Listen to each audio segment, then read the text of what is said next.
السلام علیکم۔ دجال کے بارے میں ہم نے بہت ساری احادیث سنی ہوئی ہیں، لیکن ایک حدیث میں ہم نے اس کے ایگزیکٹ لوکیشن کے بارے میں بہت سارے ہنٹس دیے ہیں، اور یہ حدیث بھی ہم بہت دفعہ سن چکے ہیں کہ ایک دفعہ بھری محفل میں رسول اللہ صلی اللہ علیہ وآلہ وسلم کے پاس ایک عیسائی آیا اور اسلام قبول کر کے اپنا واقعہ سنایا کہ میں اور کچھ لوگ ایک دفعہ عرب سے مشرق کی طرف روانہ ہوئے۔ ابھی ہم راستے میں تھے کہ اچانک سمندر کا موسم بدل گیا اور ہماری کشتی راستے سے بھٹک گئی۔ ایک مہینہ ادھر ادھر بھٹکنے کے بعد آخر کار سمندر نے ہماری کشتی ایک جزیرے کے پاس لا کھڑی کی۔ بڑی کشتی کو کھڑا کر کے چھوٹی کشتیوں کے ذریعے ہم اس جزیرے پہ پہنچے، اور وہاں ہماری ملاقات ایک بہت ہی عجیب سی مخلوق سے ہوئی جو بالکل کالا اور جسم پر بہت زیادہ بال تھے، اور اس نے اپنا نام جساسہ بتایا۔ ہم نے اس سے پوچھا کہ تم کیا چیز ہو، کیسی مخلوق ہو؟ تو اس نے کہا مجھے چھوڑو اور وہ ادھر ایک مندر ہے، وہاں جاؤ، وہاں ایک شخص تمہارا انتظار کر رہا ہے۔ ہم اندر گئے تو ہم نے دیکھا کہ ایک شخص زنجیروں میں بندھا ہوا ہے۔ اس نے ہم سے 3 سوال پوچھے کہ مجھے بیسان کے درختوں کے بارے میں بتاؤ، کیا اس میں کوئی پھل وغیرہ ہیں؟ ہم نے کہا ہاں بالکل، وہاں بہت سے پھل ہیں۔ اس نے کہا بہت جلد وہاں کچھ بھی نہیں ہوگا۔ پھر اس نے کہا مجھے لیک آف تبریاس کے بارے میں بتاؤ، کیا اس میں پانی ہے یا نہیں؟ ہم نے کہا وہاں بہت پانی ہے۔ اس نے کہا بہت جلد یہ بھی خشک ہو جائے گا۔ اور پھر اس نے کہا مجھے اس امی پیغمبر کے بارے میں بتاؤ کہ اس نے کیا کیا ہے اب تک۔ ہم نے بتایا کہ وہ مکہ شریف سے نکل کر مدینہ شریف میں آباد ہو گیا ہے۔ اس نے کہا کیا واقعی وہ مدینہ آ چکا ہے؟ یہ کہتے ہی اس نے کہا کہ میں بتاتا ہوں کہ میں کون ہوں۔ میں ہوں دجال، اور بہت جلد میں اپنی قید سے آزاد ہو جاؤں گا اور تمام علاقوں میں جاؤں گا سوائے مدینہ کے۔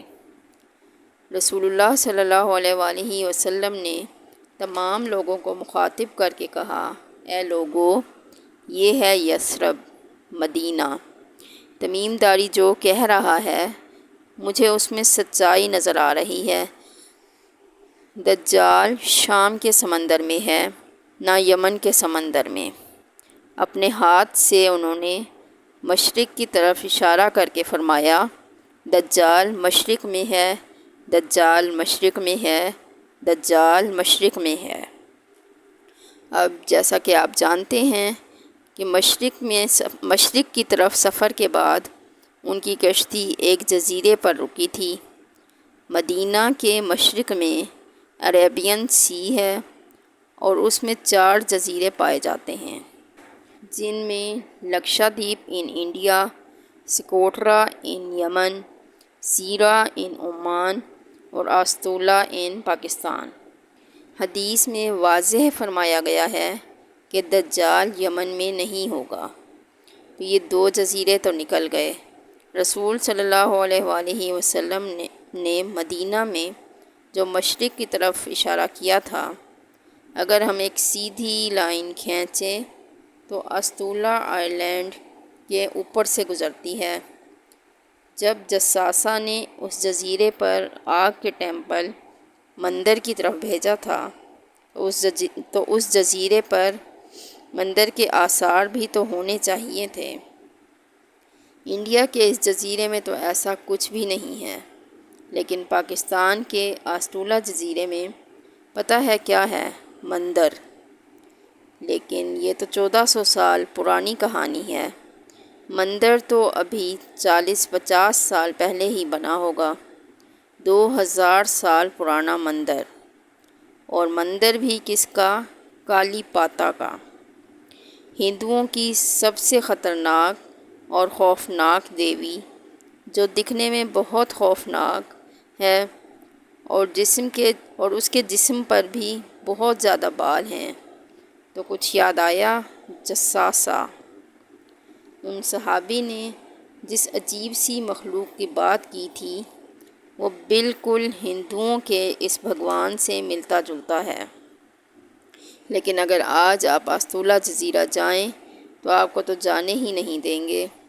وہ آزاد ہوا یا نہیں یہ تو پتہ نہیں، لیکن جو جساسہ ہے اس کو غور سے دیکھیں۔ 1970 کے امریکن میوزک انڈسٹری کے سب سے بڑے بینڈز میں سے ایک بینڈ رولنگ سٹونز ہے، جس نے اپنا یہ لوگو ہندو دیوی کالا پاتا سے متاثر ہو کر رکھا تھا۔ یہ لوگو پچھلی صدی کے سب سے مشہور لوگوز میں سے ایک ہے اور یہ بینڈ دنیا کا سب سے مشہور بینڈز میں سے ایک ہے۔